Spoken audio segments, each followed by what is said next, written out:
पावसाळा झाला आणि अजून हा कुरकुरीत पदार्थ तुम्ही बनवला नाही. इथं घेतलं बेसन पीठ, थोडंसं घातलं ज्वारीचं पीठ. त्यामध्ये घालूया थोडे तीळ, 1 चमचा ओवा हातावरती क्रश करून घालायचा.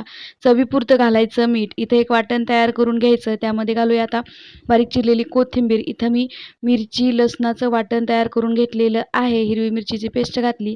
आता यामध्ये घातले तीळ. बघू शकता थोडंसं लाल तिखट घालायचं. हळद यात घालायची नाही. ज्वारीचं पीठ घातलेलं आहे आपण. ज्वारीचं पीठ नसेल तर तुम्ही यामध्ये तांदळाचं पीठ वापरलं तरी काहीच हरकत नाही. थोडं-थोडं पाणी घालून इथं आपण व्यवस्थित असं हे पीठ हाताने मळून घ्यायचं आहे. आपण मिक्स केलेले सगळं साहित्य या पिठामध्ये मिक्स करायचं आणि हाताने गुठळ्या मोडत-मोडत मस्त असं पीठ मळून घ्यायचं.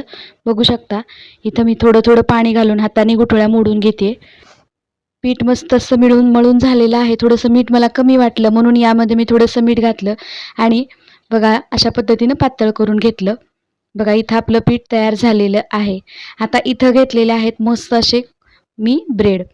तर इथे आपण ब्रेडचा मस्त असा कुरकुरीत पदार्थ पाहतोय. त्यामुळे व्हिडिओ स्किप करू नका. व्हिडिओ शेवटपर्यंत नक्की बघा. आता हे ब्रेड जे आहे ते मधून कट करून घेतले आणि याचे छोटे-छोटे काप तयार करून घेतले. इकडं गॅसवरती कढई ठेवलेली आहे. तेल गरम करण्यासाठी ठेवलं आहे कढईमध्ये. तर तेल पाहूया गरम झालंय का नाही. यामध्ये घातलं एक छोटासा पिठामधला थोडंसं एक थेंब. तर तेल चांगलं गरम झालेलं आहे. पिठामधला हे गोळा घातलेला बघा अगदी तरंगत आहे.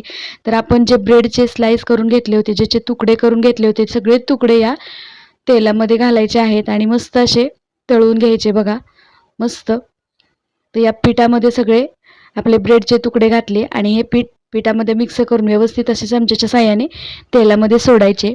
बघा हे भजे तळत असताना आपला गॅस फुल ठेवायचा आहे. बघू शकता मस्त असं दिसते हे भजे. अगदी 5 मिनिटामध्ये तयार होतात.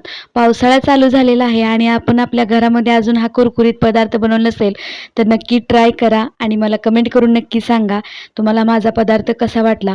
डिटेल व्हिडिओ पाहायचा असेल तर त्रिकोणावर क्लिक करा. तर बघू शकता इथे मस्त असे फुल गॅसवरती इथं आपण कुरकुरीत असे ब्रेड पकोडे तळत आहोत. आपल्या चॅनेलवरती भरपूर असे पदार्थ मी तुमच्यासोबत शेअर केलेले आहेत. नक्कीच चॅनेलला सबस्क्राईब करा नवीन असेल तर इथे आपले पकोडे तळून तयार झालेले आहेत. बघा उलट-फुलट करून इथं आपण तळलेले पकोडे एका डिशमध्ये काढून घेतले आणि मस्त असे गरमागरम एन्जॉय करायचे. बघा इथं आपले गरमागरम पकोडे तळून तयार झालेले आहेत आणि असेच खायला खूप मस्त लागतात. सॉससोबत खाऊ शकता तुम्ही. बाहेर तर मुसळधार पाऊस पडतोय आणि घरामध्ये बनलेत कुरकुरीत असे मस्त ब्रेड पकोडे. तर मी तरी एन्जॉय करणार आहे. तुम्ही नक्की करा आणि कसा वाटला पदार्थ कमेंट करून सांगा. सबस्क्राईब करा.